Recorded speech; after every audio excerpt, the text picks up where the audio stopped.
Welcome to Layer the Alchemist, where we discuss all things heavy metal and hard rock. On today's episode, 3 bands that I respect and should like, but I don't like.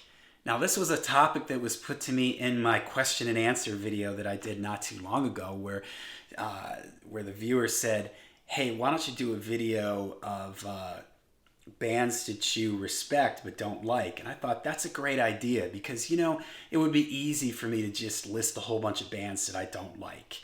I don't like metalcore, and I can list all those bands. I'm not a big fan of punk, and the punk that I do like tends to be the more melodic stuff like the Clash and Fugazi and the Minutemen. So it would be too easy for me to do that. I thought this is way more interesting. Bands that if you knew me, if you knew the type of music that I did like, you would think that would like these bands. Or bands that if I didn't know them and you described them to me, I would think that I would like these bands. So, all right, here we go. I picked 3 bands. My first band is Dream Theater. Now, Dream Theater is a band that I certainly respect. They're all amazing players. They sort of kicked off like the 90s and brought out this whole progressive metal, progressive hard rock, and they're sort of the leaders of that whole thing from the 90s and on. But for some reason, I just can't get into them, and I'm not really sure what it is because, again, they're great players. They're very adventurous. Their albums are all well produced. But for me, I don't know what it is. I think in some ways they are a little too slick. It's almost like they're too good at their instruments for me. And for me, the progressive stuff that I tend to like tends to be the stuff from the 70s, like Yes and Rush and King Crimson and Kansas. And that stuff is maybe a little rougher around the edges when you compare it to Dream Theater. I kind of think of Dream Theater like, I don't really know their story, but I think a bunch of those guys, or all of them, like came from like the Berklee School of Music. And that for me is maybe what I hear a little bit in it. It's a little too technical, it's a little too clinical, and I just can't seem to get into it, and maybe they just don't have enough like straightforward songs for me. I don't know. I mean, I'll be honest, I haven't heard all their stuff. I have heard a bunch of their stuff. I have friends that are totally into them and love them, and have had some of their CDs in the past, but it just never resonated with me. It never clicked with me, and I sold the CDs or gave it away. I don't have any of their stuff on vinyl, so again, a band that I really respect. I see what a big influence they've had on people. All great players, guys like Mike Portnoy and John Mayung on bass. As a bass player, you would think that I would really be into this. I've even seen them live in concert. I saw them open up for Journey and Peter Frampton, and I don't know if it was some sort of different kind of show for them, but they came out and just played, like, I don't know if it was one song or a bunch of songs, but it was all instrumental for like the first 20 or 30 minutes. The singer came out and would just occasionally sing and then leave. And the only time he really came out on stage was when they sang this ballad. It was just like completely out of character. I don't know what the song was, but it was like an AOR radio ballad, and it was just like, whoa, where did this come from? It seems so confusing, but again, total respect for them. It just doesn't do anything for me. All right, so the next band, and this is kind of a surprising band because I'm such a big fan of 70s rock and 70s hard rock, is The Who.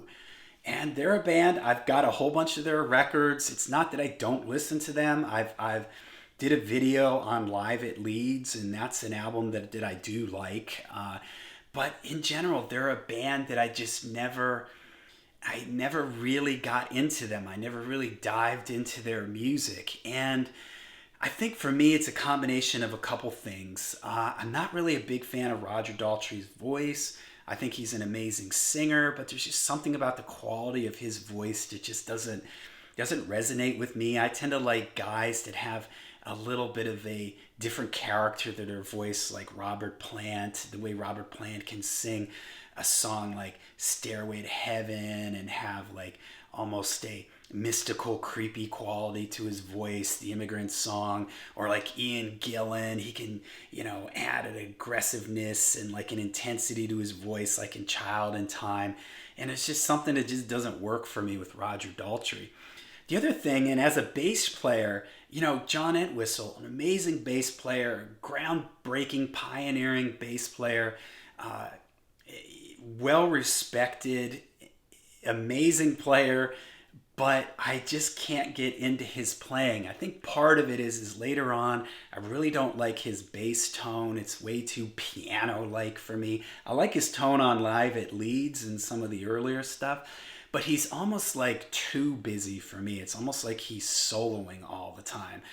And it just doesn't, I don't know, it just doesn't work for me. I tend to like guys that are a little bit more pocket players. Like Geddy Lee can be very busy, but he can also really just kind of groove. Even Chris Squire. Chris Squire can be very busy, but he's more in a melodic kind of way.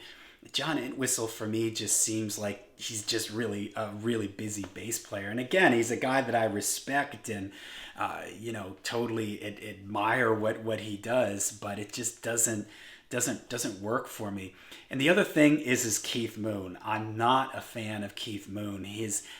I respect him for the energy that he brings to the band, and I think when he died, they were never able to really replace him. They had to hire a whole bunch of musicians to just try to make up for the energy that Keith Moon had. But I just don't like that style of drumming where he's just really chaotic. He's sort of all over the place. I'm more of a groove feeling type guy like John Bonham. John Bonham can be very technical, but he's just a guy that can play really big and simple and groove really, really hard. That's the kind of, like, he's my favorite drummer of all time.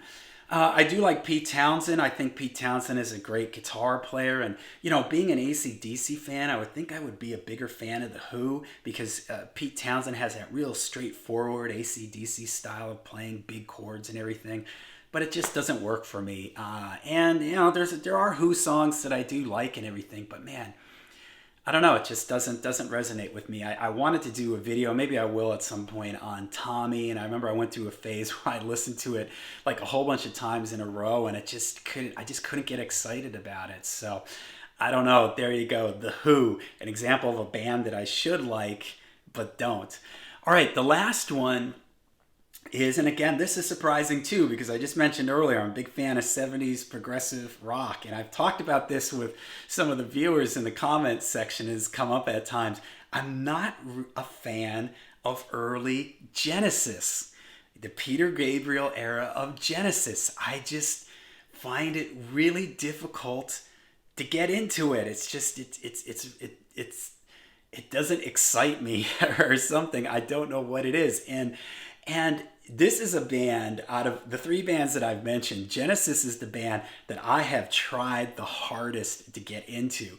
And there was somebody that left a comment along, I'm sorry, I forget who it was, that said like it took them like 40 years and then all of a sudden Genesis clicked for them. So maybe I'm not there yet. And I actually have, right, sitting right behind me here, is all the Genesis records. I have all the Peter Gabriel era stuff. But I actually prefer, like, right when Phil Collins first took over, like, and then there were three, Abacab, Duke. I like those albums. Maybe it's the part of me that I need to have more melody. It needs to be more catchy for me. And I think like Abacab, it fits that nice spot for me where it's progressive enough with a lot of different rhythms and arrangements and musicality things going on, but it's still really melodic. So I don't know what it is. I know like The Lamb Lies Down on Broadway, Selling England by the Pound. Those are albums that progressive rock fans always have at the top of their list. And just when I listen to it, man, it just doesn't grab me. It's boring to me, and I can't get past it. I'm working on it still. I'm thinking, because I love Peter Gabriel. I think he's an amazing singer. I love his lyrics and everything. But the music is it's not dynamic enough for me. Maybe it's not catchy enough. I don't know. I just don't know what it is. It just doesn't reach out and grab me, but I'm trying. So, all right, there you go. There are three bands that I respect, that I should like, but that I don't like. And who knows, maybe sometimes there's bands, this might be another video, bands that it took me a long time to get into. So maybe these bands I'll have some light bulb moment where all of a sudden Genesis will just turn into my Peter Gabriel era. Genesis will turn into my favorite band of all time. So I'm going to keep working on that. So let me know in the comments down below some bands that you respect that you don't like. Remember, this is not about just bands that you hate, right? We could all come up with a list of hundreds of bands and styles of music that we don't like. These are bands that you respect, you should like, but that you can't get into. So let me know down in the comments some of those bands for you. Make sure you hit like and subscribe. And until we see you again, make sure you rock hard, ride free.